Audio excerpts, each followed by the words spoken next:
a jaw-dropping revelation is shaking things up. The ultimate party icon, once the undisputed ruler of the celebrity world, is now crumbling as shocking insider secrets come to light. But what's even more staggering? The possibility that he masterminded the very stars who once adored him, turning everything you believed upside down. We're talking to Tracy. She suspects that there are other people that might be caught up in this, that, you know, there might be more charges laid, and that a lot of people in Diddy's inner circle may actually choose to turn against him and share their own stories about what they may have witnessed. That was the big one for me. You know, talking to Tracy, she made note again of the video evidence, which is, as you say, pretty shocking to think about, but, you know, was that a striking contrast to you when we're talking about people potentially turning on Combs? Because for so long, over months and years now, we've heard that he has this really close-knit group around him who, allegedly, would protect him at all costs. Yeah, we chatted with Susie Siegel a couple of months ago. She was Combs' assistant for a short time, but she recalled his power and charisma, as well as the loyalty of his admirers and those who worked for and with him. Tracy's statement raises the possibility that some individuals may turn against him and speak with federal officials on his case. That's a fairly large assertion. In a real-life drama that feels ripped from the pages of a compelling Netflix movie, Sean Diddy Combs, once the mastermind behind opulent parties and a defining force in pop culture, is now facing a reckoning far more intense than any tabloid controversy. His once unshakable business, based on a heritage of sumptuous parties, premium products, and an unequaled ability for grabbing the spotlight, now stands on the brink of ruin. With bombshell claims spanning from sex trafficking and sexual abuse to racketeering, Diddy's tale is swiftly growing into a complex and terrifying spectacle. As a tsunami of celebrities comes forward, the dark and hidden elements of his stratospheric rise are finally being uncovered. I said back in the day, people used to think that Kirk Burroughs and Diddy was lovers, or they had some kind of relationship like that. Remember I told you that? And you was like, I remember that. You told me that years ago. Yeah, and you said to me, yo, you gonna speak about it? I said, nah, I ain't gonna speak about it, bro. You understand? I'm gonna wait till he speak about it. So people had known that. I always knew that because I used to follow Puff to Kirk's house when we had the building and the red zone, and we used to take the money from those clubs and we had to drop it off at Kirk's house. So we wasn't dropping. He was staying there. You know, you spending the night at another house and you got a apartment with your girl somewhere else. Okay. So when I seen in the lawsuit that he said that Kirk said that Puff was SAing him, sexually assaulting him, sizing him, doing all kind of things to him, I first thought like, well, hold up, they was lovers, or they was, but that's his boss. So maybe the boss cannot have sex with people, the CEO can't have people that work for them.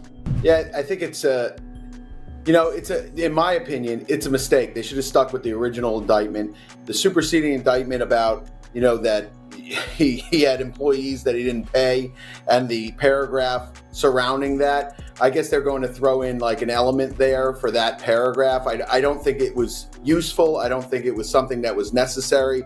And I think it cheapens the rest of the case, in my opinion, as to what they're actually going for and actually what they're trying to prove.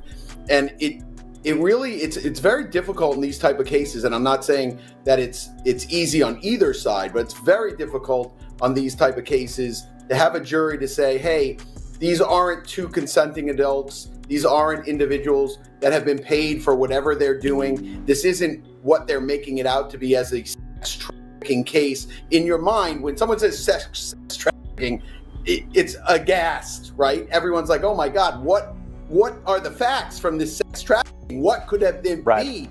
And then all of a sudden you hear, well, it was that his girlfriends and himself were engaging in these prostitutes that were come over to their house, and they were paid between $5,000 and $10,000 for the whatever happened.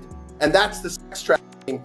That's kind of a hump that they have to overcome. Although legally speaking, you can make the argument. It's still in people's minds. How is this sex trafficking? And like I said, it is not that the legal elements aren't going to be met, because I think they are. And in terms of what the evidence is, it seems like they've reached that point. Right. What my argument is a jury is going to have a tough time wrestling with charging someone criminally for someone calling a prostitute to come over and make $10,000. Rapper 50 Cent is adding yet another explosive element to this developing scenario.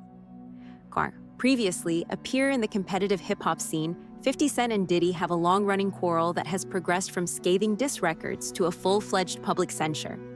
50 Cent now remembers a period when those notorious parties were the height of success, as he starts to produce a hard-hitting documentary series for Netflix that promises to reveal the facets of Diddy's glittering but contentious empire. His incisive observations serve as a reminder that the charismatic performer might have been planning a much darker show than anyone could have guessed. Certain things they let it go by because it's Puff. Like they would look, like he would say stuff, but it's like he wasn't like in the closet, he was like in the hallway. Now you see so much shit that you go, wait. No, this was visible. He was in the hallway. We saw the video. We saw that video. It comes out later. You're like, that's not the closet. That's the hallway. He didn't give a fuck. Like, you could tell that he was already. Nah, New Yorkers dope. Because when Fab, he was like, yo, Fab, we ain't party. Fab was like, nah, we partying tonight. He's like, no, like, but he didn't party. Yeah.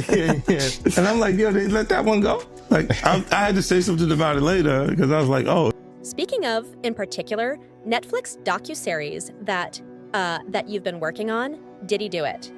You've been claiming for years that you feel you knew Diddy's character, yet you stated you weren't a part of that lifestyle. You weren't going to the party. So what makes you so completely confident that these kinds of charges that we've seen against him are true? Well, I'm surprised by the allegations, as surprised as everyone else is. Like, I didn't make the allegations. I didn't tell people to say these things. It comes out, I see it in the news like everyone else. But I did feel uncomfortable with the way you would present the idea of going to these projects. To come party with me. Yeah. And then that swayed me away from it, just that alone. So you didn't realize as much stuff was coming. Like, when I seen today, it was allegations of 3 men that said he drugged them, and it's a long time, to be honest with you. Like, when people don't remember being violated for 20 years, it makes me feel a little hard. What are your thoughts on the allegations against Jay-Z? That was interesting. When I was saying things, not knowing exactly what I was saying, but I was going, where's Jay at? He's mad quiet. Like while the Puffy thing was going on. But it's obvious now that his team was being made aware that he was in those allegations also. So I hope it works out, because with his family, the things that go on internally, those accusations are crazy. What did it feel like all these years, you being the only one calling this out? I look like I've been the crazy guy for a long time. They said you're a hater. They said you're crazy. You do this, and now everybody's complaining. My ass is hurting. There's all this shit that's coming. 50, you can't make jokes about it. No. The internet might come for you, bro. All I'm saying it might come for you. You see it now. All of these complaints. People were damned. They were and pillaged. This was what was going on, right? And what do I get for I went through years of a hater. You're a hater. You want this and that. I'm just watching. Like, I look at things and go, when you see the new lawsuit coming with Jay, the part with Jay, I go, oh shoot, like. Then I think about it, I go, that had to be there. So when I was saying that he was missing, he just wasn't actively being out there because they was dealing with that. R&B singer Jaguar Wright, whose direct approach has never faltered, is not far behind in this developing chorus. When Wright appeared on a late-night show, he wasn't holding back. Along with other titans of the industry like Jay-Z, she called Diddy a monster. Her direct analysis strikes a deep chord, with many who have long sensed that there was a history of control and exploitation hidden below the gloss and glamour. Wright sees her experience as a call to action for responsibility in a field that has far too frequently ignored a personal grievance. Her observations give the story a fiery authenticity that challenges viewers to reconsider the true cost of power and the price of fame. This whole thing with Diddy and everybody wearing shirts would not have happened if Diddy didn't put Carisha, Young Miami out on Front Street, going to her shows, letting her talk about their relationship openly on her podcast, giving her a show. All this would have been shakana. It's still going on if Carisha never received the okay to kind of do a lot of stuff that Diddy never did do. What do you take to that, that Carisha might have provoked Mikarim anger? Yeah, nah, she ain't that relevant. She's exactly what they say she we're getting a DRG mute. She ain't that deep. You don't this everything that she'll testify to, she's guilty of. Wherever this goes, she's gonna be on probation for quite some time. She ain't white. They ain't gonna let her go like they let that white boy go. Does it seem like a woman's corn to you? Come on now. Y'all know how I feel about that. Yeah, I know. I know. Whatever that woman feels, she's got the right to feel. She earned it the hard way. And it's kind of disgusting that people are still trying to find a way to slut shame her. In order for any of this to have happened, she would have had to admit it, all of the things that she did wrong as well. She's already swallowed that. About what fucking Umar Johnson has to say in it.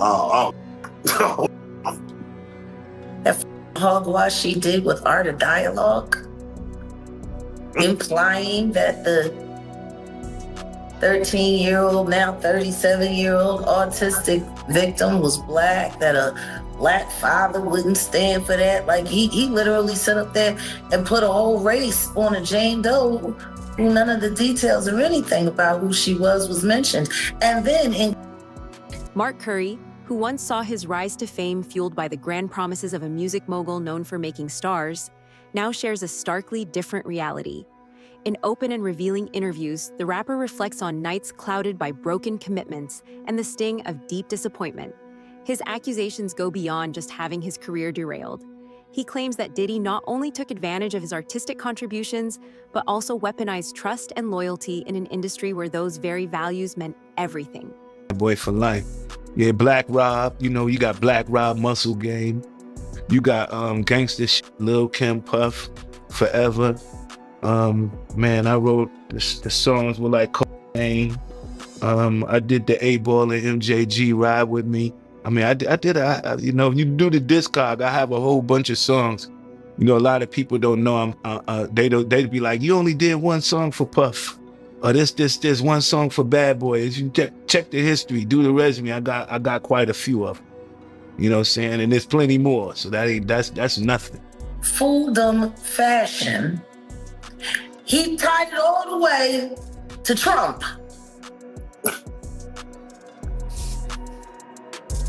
Trump. So here's the lineup.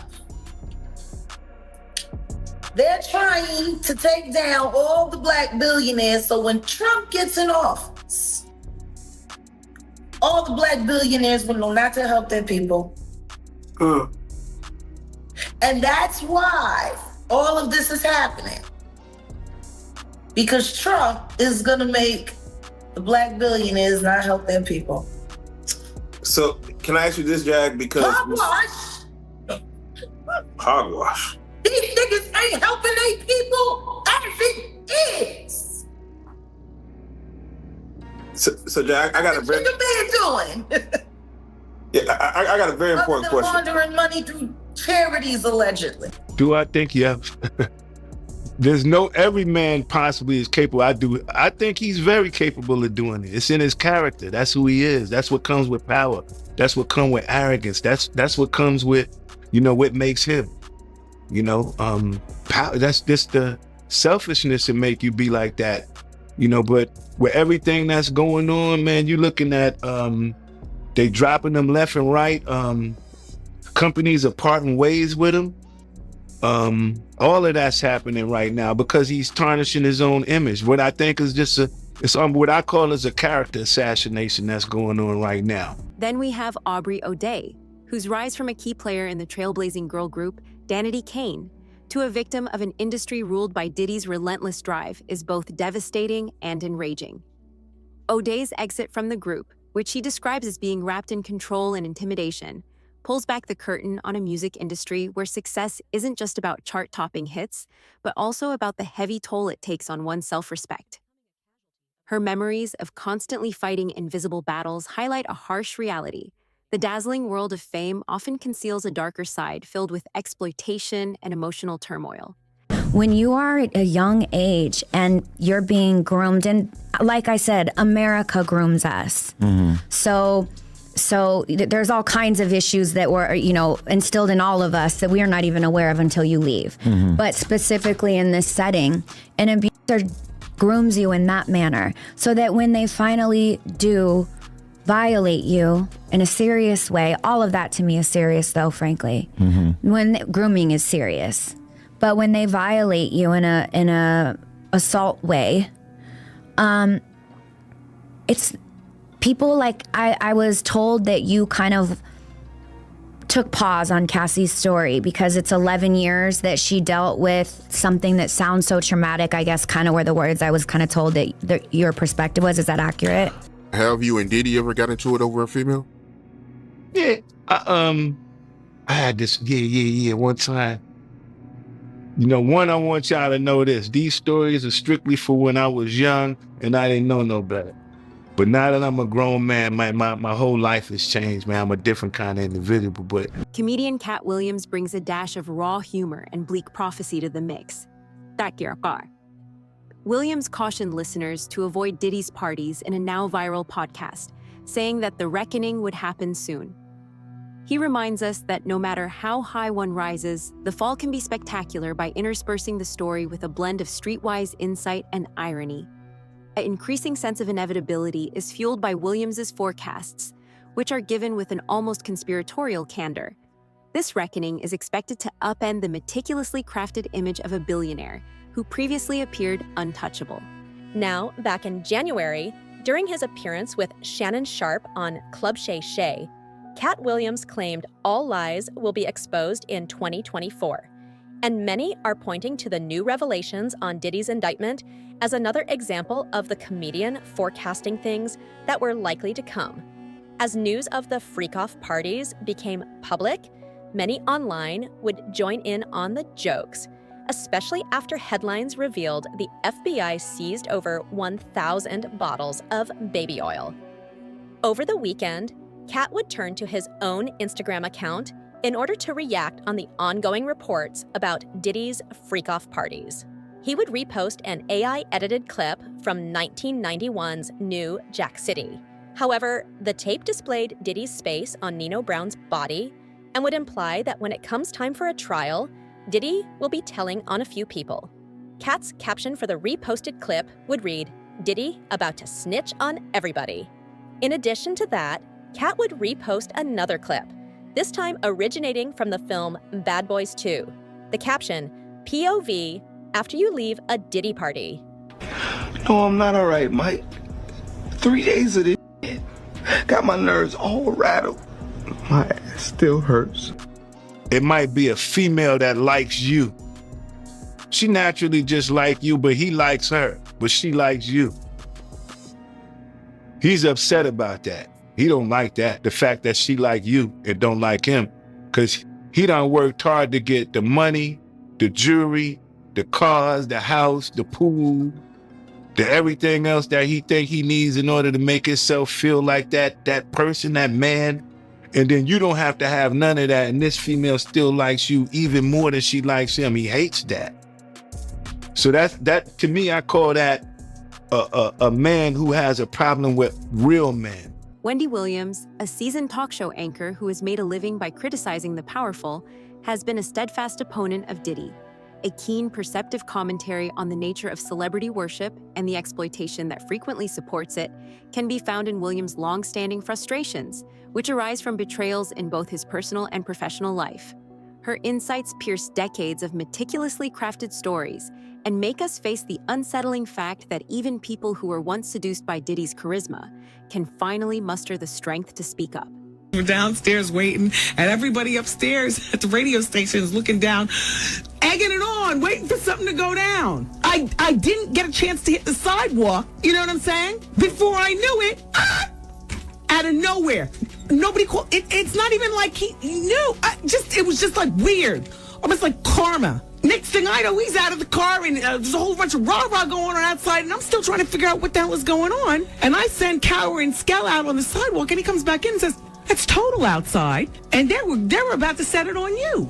Now, Kirk Burroughs was the president of Bad Boy Records, and he even commented on Wendy's impact in this feud between the record labels and the damage that she done. In February 2022, Kirk recounted the East Coast-West Coast feud between Bad Boy and Death Row Records, how this was a huge part of the 90s and Wendy was involved. Kirk alleged that Diddy's infant kid and the boy's mother, Misa Hilton, were paid to take a picture with Diddy's adversary, Suge Knight, which I'm finally saying his name right. It's Suga, I got it now. He says word went back to the East that Misa was there in the office and that Suge was seeing Justin Combs and potentially embracing him in his arms, and that there was an image of them taking a picture together. Now this is where Wendy gets in. Keep in mind there's this dispute between Bad Boy and Death Row Records. It went back to the East that Misa, thus Diddy's baby mama, was there in the office, and that Suge was meeting Justin Combs and perhaps carrying him in his arms. And that there was this photographer there shooting a picture that wasn't an image we needed to see on our end, or we wanted the world to see at all. Like, guess who got their hands on this image? With this man holding Gerhard Diddy's baby. Well, Wendy Williams did. Wendy obtained the photo and said that she had huge news coming up on her radio station. The bad guy squad had to act and prevent the photo from spreading to the public. And, effectively, Diddy was able to utilize the issue to get Wendy fired.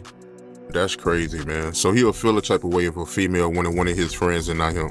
Yeah, he got to be the one, the shiny suit. That's why he put on the shiny suit. It's only one shiny suit.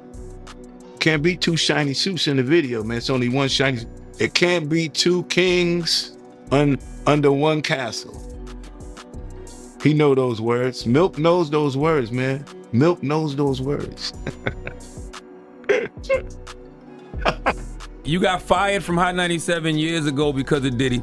All these years later to see where Diddy currently is. What do you feel about that situation? Hey, when I watch TMZ and I see the stuff that goes on, I'm like, oh my gosh. And then all of a sudden I see me on TMZ. You know what I'm saying? It's really weird seeing me on TV when I'm caught in this position. You know what I'm saying? The other day I was watching Cookout, and there I am in the first opening scene. I was like, oh my God.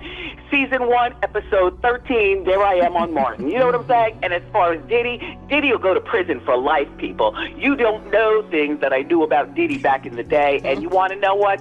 It's about time, people. It is about time. Diddy done. She still got it. Diddy done. Do-da day. How you doing? See, she still got it. Wendy. Oh my God. The queen has spoken. There you have it. The stakes have never been higher as the legal battles heat up, and Diddy's trial is scheduled for May 2025. A wave of witness statements and explosive digital evidence are about to merge with courtroom dramas, potentially changing our perception of a whole period of entertainment. Legal professionals alluded to a case that might expose a pattern of power abuse, one in which the instruments of celebrity were redirected to exert control and influence. The offstage story, driven by a coalition of hitherto suppressed voices, is just as captivating as the courtroom storyline, which promises its own series of twists and turns.